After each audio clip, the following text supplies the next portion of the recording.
New Cardi Kaizoku video. Need to watch. Cardi Kaizoku. I'm gonna close my store at the end of this month, so this is your last chance to buy my Cardi Kaizoku custom Dawn. Get it now while it lasts.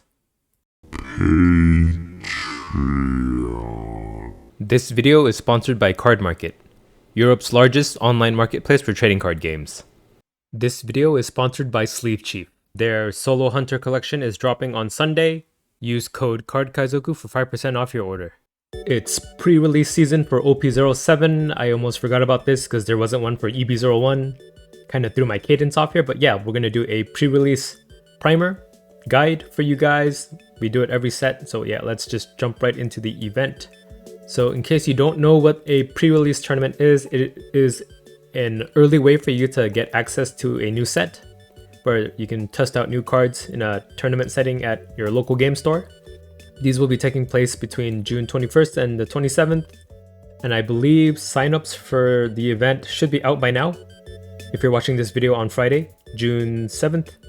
So I guess if this is the first time you're hearing about the event, it's probably all filled up at your local game store. So yeah, sorry about that. Maybe I should have got this out yesterday, but yeah, so the pre-release events can be run in either a constructed or sealed format. Most stores, like probably 99% of stores, are going to run sealed because that's what people are most excited for. Because in a constructed format, you're running EB01. People want to use the new cards, right? So sealed format, rules for sealed, if you want to read the details, it's here, but I'll summarize it for you. So you can bring your own leader, or you could use any leader you pull from your packs. If your local game store is nice, maybe they'll provide you the 07 leaders as well if you want to play them. But yeah, other than that, it's whatever you bring your own 10 Dawn as well. You make a 40 card deck, not 50, but it is not color restricted to your leader. You can run any card of any color, and then it's also not quantity restricted. You can run more than 4 of one particular copy of a card. You get 6 boosters, and then you build your 40 card deck out of those cards. And then depending on the size of the tournament, it's either 2 or 3 rounds until you get a prize card. And let's look over the pricing for this event. So just for participating, you get this kid promo card. To be honest, kind of meh. You also get a pre-release pack.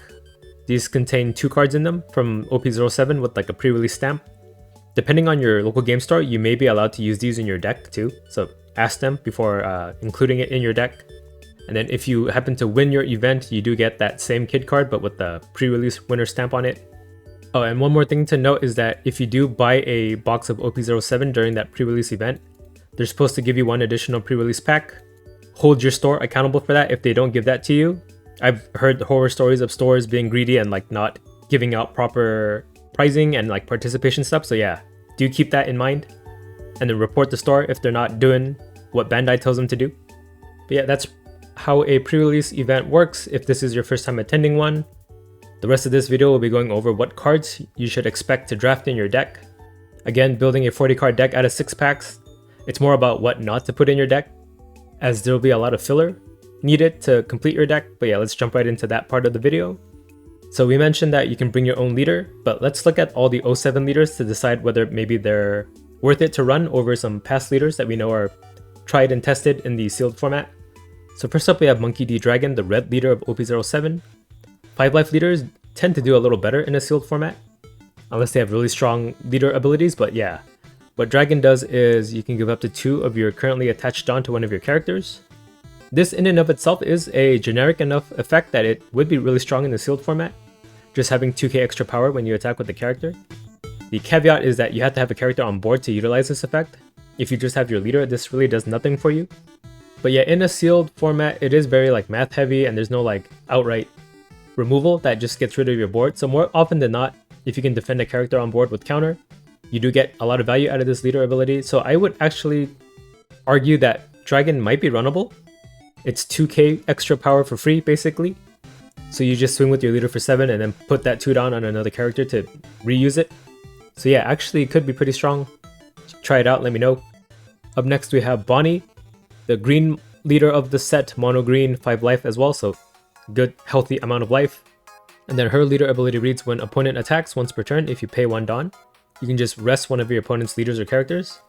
So this is a meta call on my end, but in a sealed format, I'm pretty sure this is like a turbo busted leader. I'm gonna call it now. And I guess I'll confirm after everyone does their pre-release events, but I'm pretty sure a majority of pre-release events are going to be won by Bonnie. Because being able to outright stop an attack, even from a leader too, you can target leaders for just 1 Dawn up, is incredibly strong. And it rests too. It doesn't just stop the attack, it makes your opponent's characters vulnerable to be attacked back. And then in like a skill format, as I mentioned, it's very math heavy, not without like too much outright removal. This does help you starve out your opponent, as they'll have to expend counter to keep their board alive. And yeah, that means also 1 less attack at you, keeping your hand pretty healthy to defend your characters.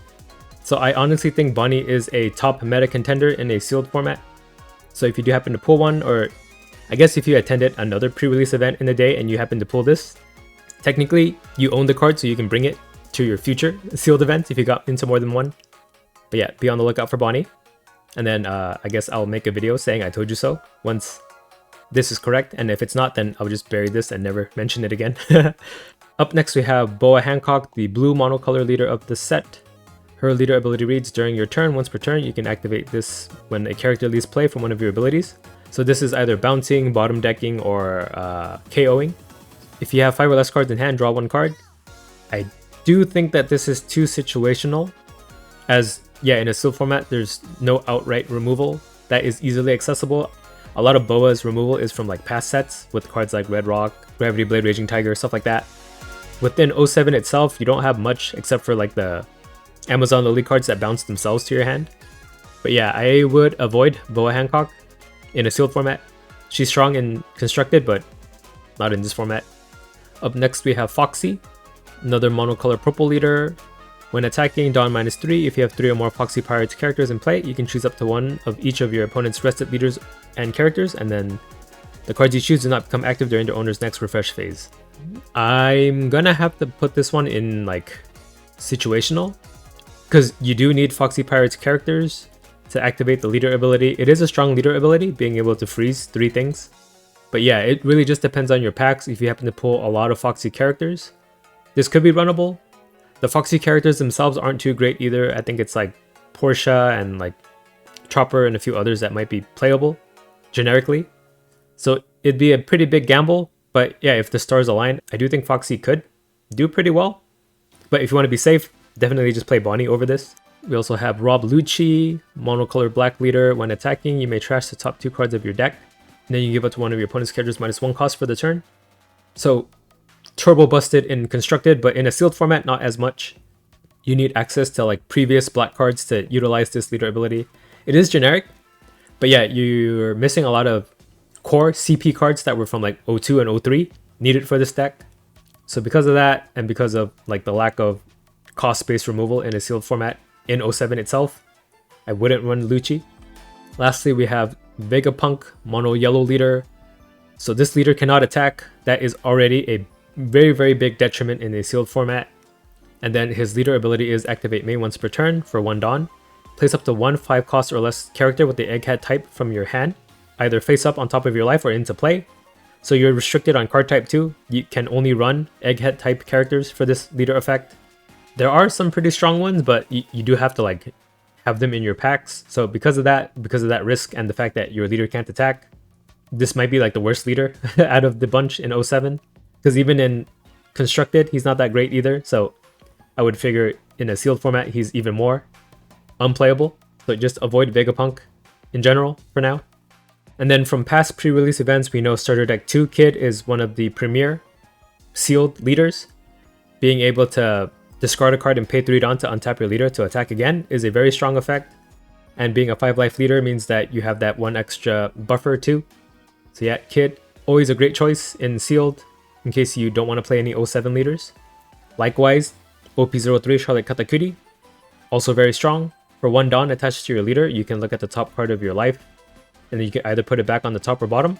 You can do this to your opponent's life too, you can pick either or. And then you get plus 1000 power, so it's 1 Dawn on your leader to attack for 7k. This does add up in the end, especially in such like a low defense, low counter kind of format. And then being able to control your life area can be useful too. Let's say you need a card that you want to play on curve next turn and you find it on top, leave it on top, take a life, you got what you're going to play next turn. Likewise, you can deny your opponent something that they might have wanted to have on their turn after taking life. So that is the leaders. we'll move on to the cards now. So in a sealed format, 2k counters, always great to have. You should put all of them that you get in your packs into your deck. The one behind my face here is Crocodile. Here, let me disappear for a second. Boom. So while all the 2k counters are great, there are a few that I want to highlight that are better than the rest. If you happen to be running Jinbei, the 4-cost Jinbei that we'll probably see later on in my individual card section, he can cheat out another 4-cost 7 Warlords of the Sea type character out. Fortunately for us, 2 of these 2k counters are 7 Warlords of the Sea, Trafalgar Law and Crocodile here. So if you do happen to get these 2 2k counters in your packs, Jinbei could have a target to cheat out with them. And then the other 2k counter I want to highlight is this Frankie. So he is a 5k stat line 2k counter. That means he can be an attacker if you play him out. So he's great in hand as a 2k counter or as a like desperation body to play out. And then his trigger is also amazing. So you can just draw 1 card. It cycles him out of your hand if you don't need a 2k at that point, which is probably not ever. But the second part of his trigger is also why he's so good. So if you have 1 or less life after taking that Frankie, you can play the card out for free. So not only do you draw a card, you also have a 5k body out. So he's really great as a like second to last or last life card. There's also Sanji, 6 cost, 6k power, 2k counter, and he is a blocker. There's another part of his card effect that makes him really strong, where that if you have 2 or less Dawn than your opponent, he costs 3. But that is probably not going to be as relevant in a sealed format. It's mainly Red Purple Law and Foxy that can utilize that 3 cost discount. But yeah, other than that, he is a 2k counter that is a blocker and an attacker. So great overall flexible card. We'll move on to the blockers. There's a lot of blockers in this set actually. There's 16 here.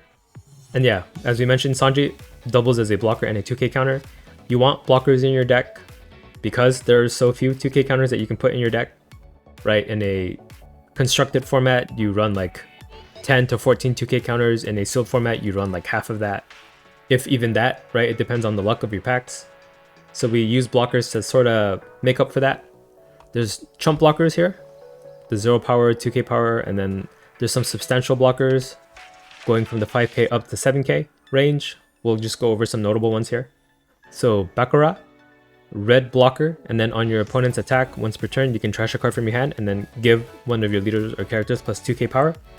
Basically turning any card in your hand into a 2k counter, even if it didn't have counter value for 1 attack, and she herself is a blocker, so really great defensive card. There's also Marguerite. Basically, you draw a card when you play her, so she replaces herself. Great for card value because she's a blocker too. It's really like no big deal to just drop it. You don't lose too much value out of it. And then we have Basil Hawkins, 6 cost, 7k power. The caveat is that you only get blocker if you're running a supernova type leader, which luckily for us, Bonnie and Kid are 2 popular sealed leaders who happen to be the supernova type, so you do get blocker with this Basil Hawkins if you're running those 2 characters. And he's also very sticky because once per turn, if this character were to be removed from play by one of your opponent's effects, you may instead rest one of your opponent's characters. Even though removal is rare, if your opponent happens to have an effect that removes Hawkins, you can just tap one of your opponent's characters and he stays on board. And he himself is just a 7k blocker that is a strong stat line. So we'll go over each color, notable cards in each color now that aren't 2k counters or blockers. First up we have Ein. Ein is a 7 cost that on play, you can set up to one of your opponent's characters to 0. This is kind of like pseudo removal. Allows your leader or any like chump blocker or searcher that you play to just kill whatever is on board that you target with this. The only thing is that your opponent's character must have been rested, either by attacking or if you have another way to rest it. So there is some limitations to how effective this removal is, but it is very strong because Ein herself is a 6k attacker after that. And yeah, setting anything to 0 power means that she kills any character bigger than her as well. There's also Outlook the Third. Outlook the Third for 2 Dawn lets you activate main, trash the card, and then you can give up to 2 of your opponent's characters minus 2k power for the turn. This helps immensely with trading, as it's 2 Dawn to give minus 4k power in total. And then stuff that your opponent gets minus power from, any subsequent attack on the same character, if they defend it, is just wasted counter for them, right? Because the minus 2k persists, it's not a one-time thing. So more often than not, if you give minus 2k to something, they'll most likely let it go and let the character die when you attack into it. So because of that, even if you only target one character, I think Outlook the Third can be great. We also have Blue Jam. Blue Jam is a 4-cost 5k attacker. And then Dawn has 1 when attacking, KO to one of your opponent's characters with 2000 power or less. So yeah, with cards like Outlook the Third and even Ayin, you can make a lot of characters within that 2k power range to KO with this effect. And if we look at the blockers we mentioned earlier, a lot of them are 2k power or less, right?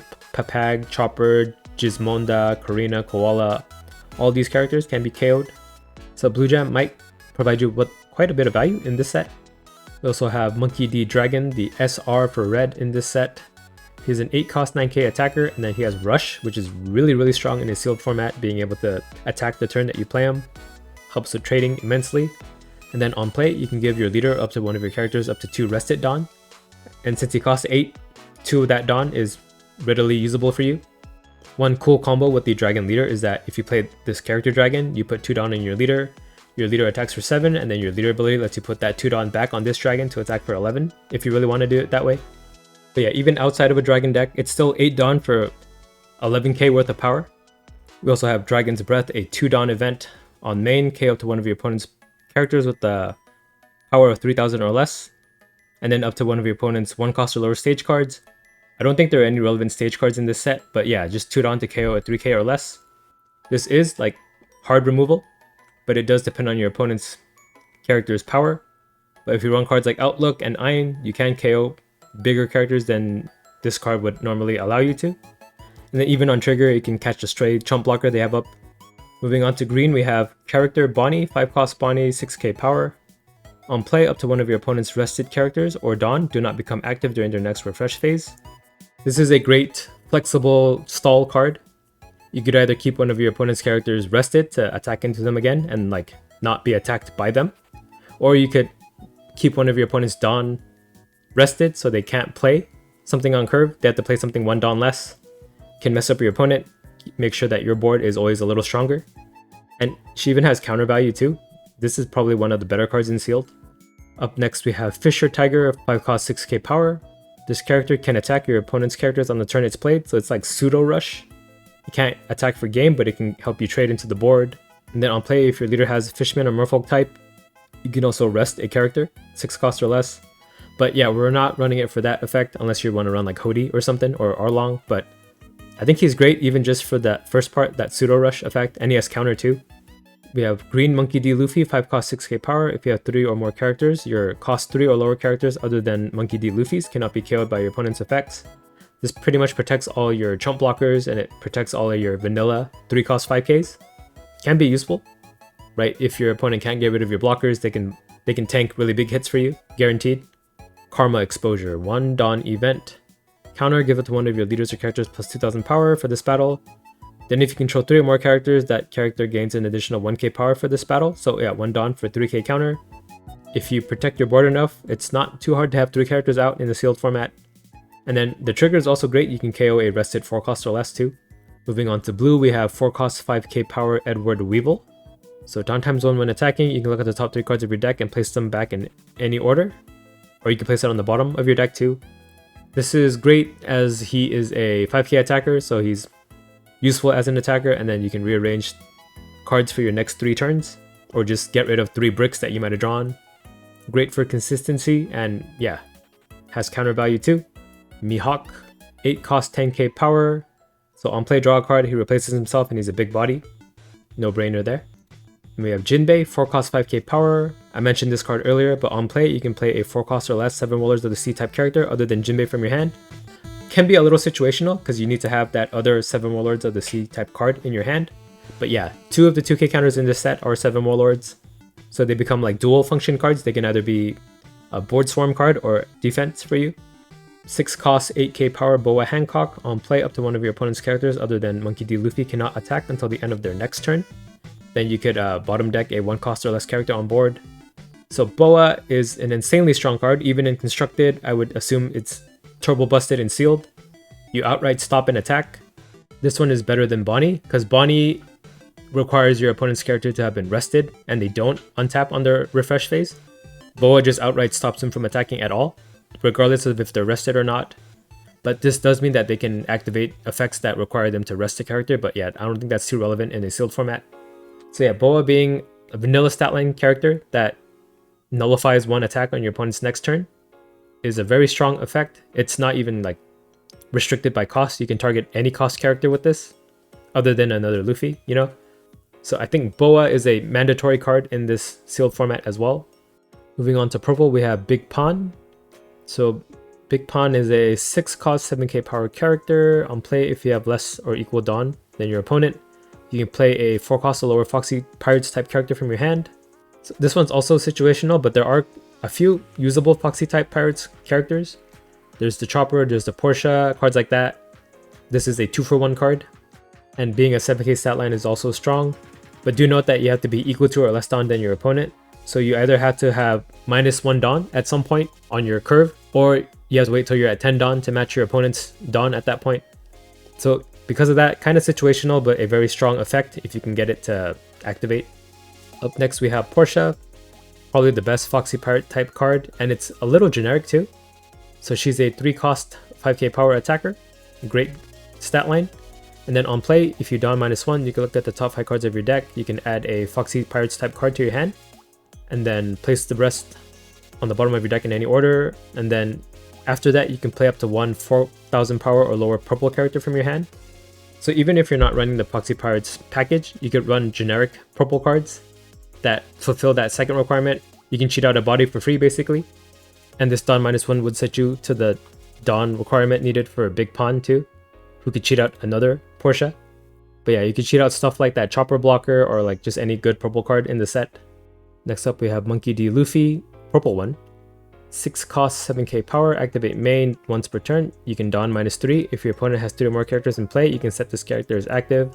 So yeah, it is quite the strict requirement to meet, but effects that let you restand are always strong in a sealed format, being able to attack twice. Especially as a 7k body, you can attack for that magic number twice with this Luffy.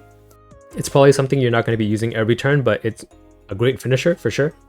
Because even if you have the -3 Dawn, what is that? Like, you could attack for 14k twice. And it kind of forces blocks too. Let's say your opponent had 2 characters and a blocker out. If you attack with this Luffy, if they don't block that attack, then you'll have that 3 character requirement met for them to untap again. So they'll most likely block with it so that you can't have access to your card ability. So that is one application for this card, to force blockers. Then we have the Noro Beam Sword event, 2 Dawn. So counter, Dawn -1, give it to one of your characters or leaders plus 2k power during this battle, then you can rest up to one of your opponent's characters. This is an incredibly defensive event, because not only do you counter for 2, you can also rest one of your opponents outright. So you'll most likely stop one attack with a 2k counter, and then that resting stops another attack at you, 2 for 1. And then on trigger, you can even ramp a Dawn active, giving you access to a bigger curve earlier. Moving on to black, we have Stussy, 9 cost 9k power. On play, you can place one of your characters into the trash, and then you can KO up to one of your opponent's characters.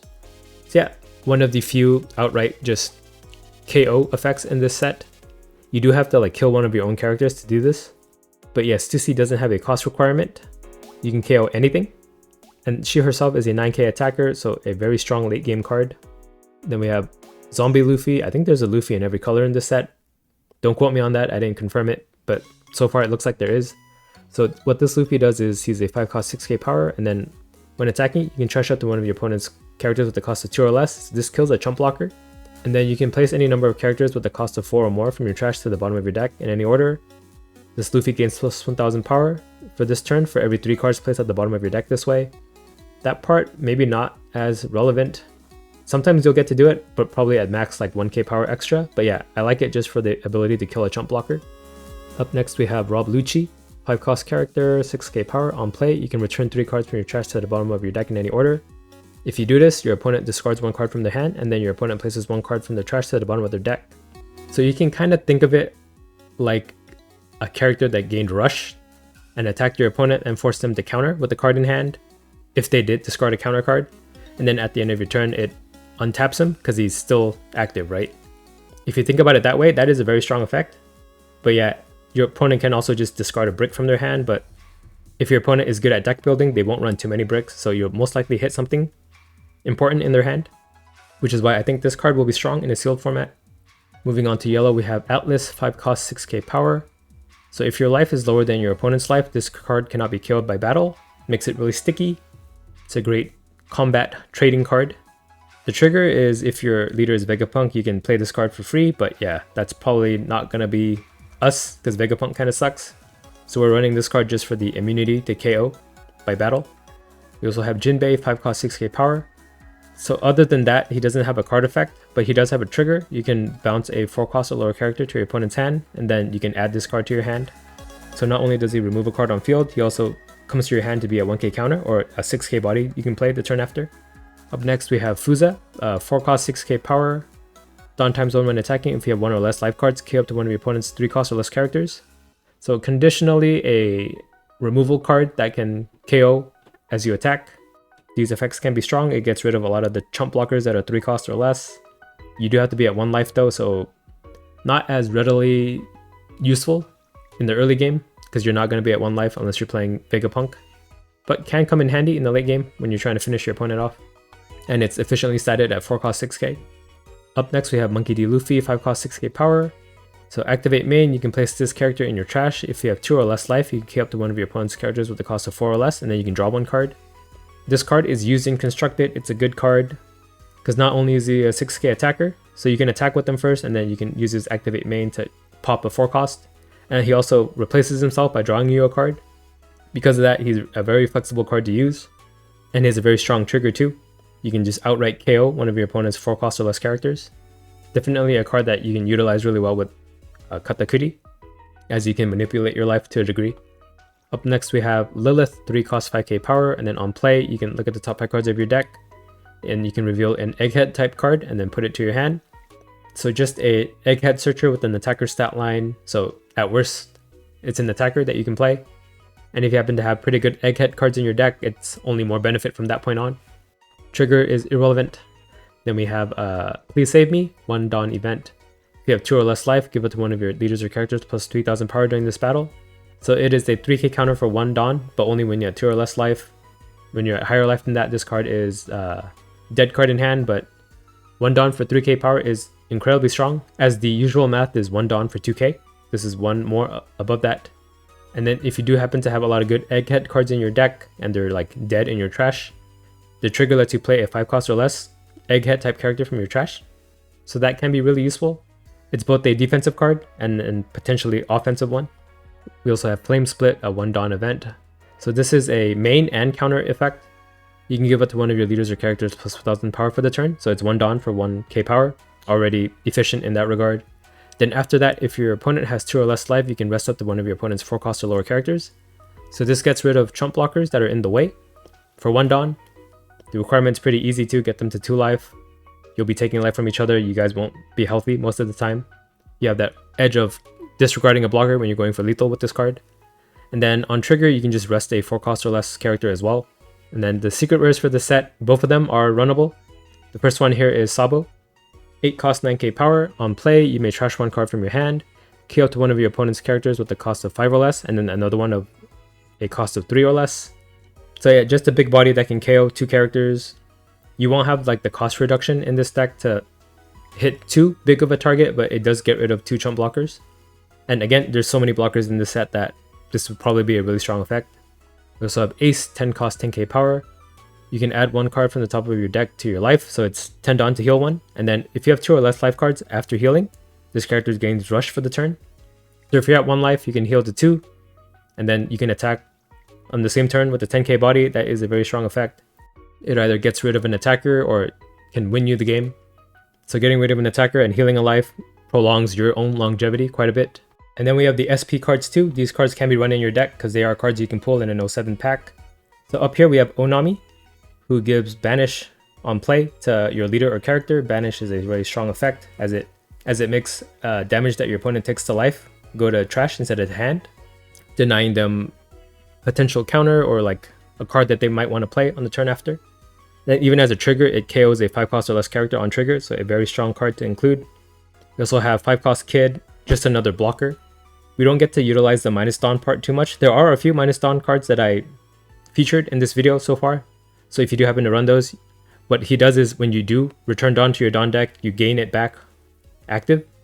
Up to 1, you gain 1 Dawn back. But other than that, he's a 5 cost 6k blocker, so great to have. As we mentioned, blockers are good. There's also the 8 cost Isho. What he does is if you attach Dawn to him, all characters on board are -3 cost. So cards like that, Secret Sabo or a few of the other black CP cards, they do KO based off cost. We don't have too much cost reduction, but if you have this Isho, that does like open up some more options for you to run. And then on top of that, on play, if your opponent has 6 or more cards in hand, they discard 2 cards. This is also incredibly strong. They go from 6 to 4. And then on top of that, he's also a 9k attacker after that, which is a very strong stat line to attack into your leader with. There's also Doflamingo. He's a 3 cost 4k power blocker, and then he lets you look at the top 5 cards of your deck and rearrange it, put it back on the top or bottom. So yeah, just good at setting up your next few turns or getting rid of bricks on the top of your life, and he's a blocker at the end of the day too, so great card. And there's also Okiku, 3 cost 5k power, and then Dawn ×1 when attacking, once per turn. You can rest a 5 cost or less character on your opponent's field. This also gets rid of chump blockers really easily, as you can rest it, attack into it. It also helps you starve out your opponent as you're not attacking into their life, giving them more cards in hand. You're making them expend counters to save their board with this card. So actually all the SP cards are pretty runnable, except for like Izo. Let me just bring him up so you can see the art, I guess. So yeah, Izo just searches for a Whitebeard type character that you can add to your hand. There aren't any in this set, I don't think. Or if there are, they're not great. So yeah, kind of irrelevant to run this card. But every other SP card, pretty much an auto include. And yeah, pretty much the remainder of your deck after going through these cards that I listed will just be anything that has at least 5k power. All the vanillas are pretty much runnable. Vanilla meaning that their power is 2 more than their cost. So if it's a 3 cost, they have 5,000 power. If it's a 7 cost, they have 9,000 power, so on and so forth. And yet, that'll get you to a 40 card deck that you'll play in sealed.